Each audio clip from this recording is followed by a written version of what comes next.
Good morning mga ka-Asenso. Yun na, pagkatapos ng isang malakas na ulan, ganyan na po ang sistema dito sa aming munting piggery. Kagigising lang po natin dahil sobrang lakas talaga ng ulan. Malalim po ang baha kagabi. At ito po ay nag-iintay na lang ng mga 5 o 1 linggo. Mga anak na po ito. Ito po ang aming mga future sow. Gilt po namin. 3 months and 12 days. Ayan na po ang pangangatawan nila. Kung titimbangin po natin ito. From date of birth po nila, 3 months and 11 days. Nagkakatimbang na po ito ng mga nasa 60 to mahigit sa 60 na po ito.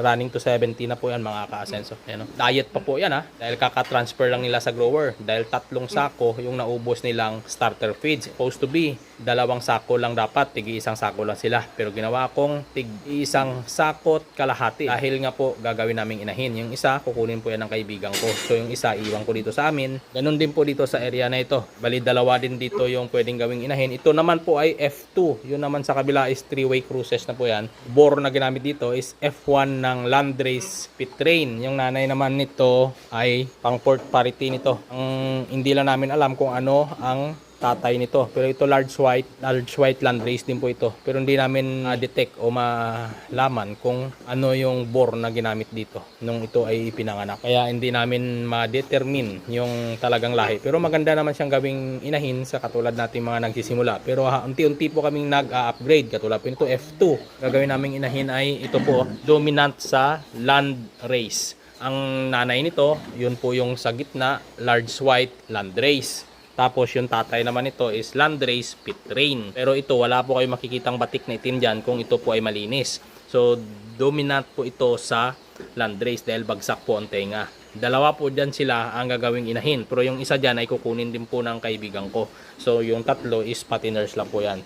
Nasa 3 sako pa lang ng starter feeds ang kanilang nauubos. So may 2 sako pa ng starter feeds bago po namin ito ita-transition sa grower. Isa po, pag nakaubos na po sila ng 5 sako na starter, ang 2 na ito ay ililipat ko naman dyan sa kabila para mga continuous yung starter feeds nila at ang 3 naman mag-transition sa grower feeds para mas mabilis po silang lumobo. Ayan po, naka-ad libitum feeding lang po yan. Naka-semi ad libitum po yung aming pagkakainan.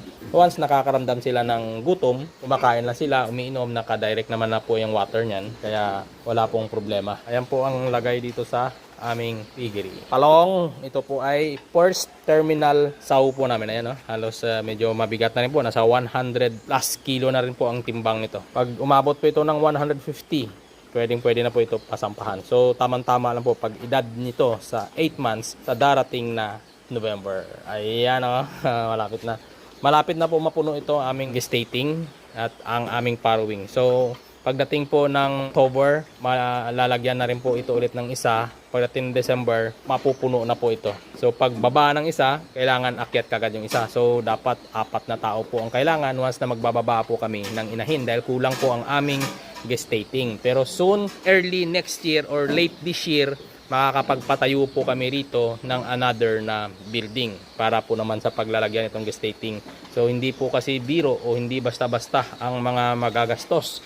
So kaya kailangan pinaplano ng mabuti. Uunahin po namin yung Poso Negro dyan. Nagpahukay po ako ng paglalagyan ng Poso Negro pero na puno ulit ng mga putik dahil nga po sa mga nagdaan na sunod-sunod na tag-ulan. So pagdating naman po ng pagsikat o sa tag-araw nitong katapusan ng October, kahit mga 1 buwan lang ay ipapahabol o isisingit ko po itong Poso Negro dahil nga po malaki na po itong munting piggery namin na nagsimula lang po ito doon sa maliit na yan sa baba. Kung makikita nyo, yan lang po ang pinagmulan yan. 2 pitak lang. 4 na baboy yung laman yan.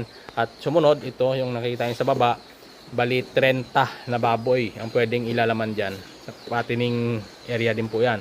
Dyan po ang aming pinagmulan bago po kami makapagpatayo nito. At dito sa taas naman, 30 naman po ang pwede ding ilalaman dito. Ayan po, ang aming gamit na feeds. Walang iba. Ayan o. Pig Rulac Premium. At saka mga vitamins po na gamit namin. Ayan, BMP 100 at Vitamin Pro. Ayan po, nagbibigay po kami ng Vitamin Pro. O pag hindi po available ang Vitamin Pro, BMP 100. Ayan, mga pangpurga, pepe, pagka nagtae o may nakitaan kaming basa. Ayan, Sulfar QR, Premoxil kapag may sinisipon. Mistral sa mga bagong panganak or sa inahin. Yan po ang nilalagay namin sa mga piglets na bagong labas sa nanay at nilalagay din po sa vulva ng ating inahin kung nagdi-discharge po ito after manganak. Yan po, Microban GT para po sa biosecurity. At saka sa araw-araw naming panglilinis is Major D. Nandoon po sa taas, kulay green po ang kulay nun. Yan, tinatakpan ko para hindi manggihan ng ulan. Minsan malakas yung ulan. Yan o, ang likod po nila talagang muscle po. Kung makikita ninyo, sobrang gaganda ng muscle. Quality sa patining.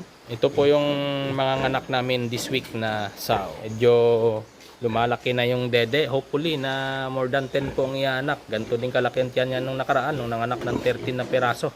Maliliit yung inilabas na anak sa first parity. Pero nung aming ipatining po ay umabot din ng 100 kilos yung mga patiners. Nasa pagpapakain po yan. Dahil meron po talagang baboy na mga anak. At pag nagbuntis, maliit ang tiyan. Pag nanganak ay maliliit din yung anak. Pero once na nagpatining po tayo, gamit ang tamang feeds, tamang vitamins, nakukuha natin ang target o yung estimated na timbang. Ayan. Hanggang dito na lang po. Maraming salamat.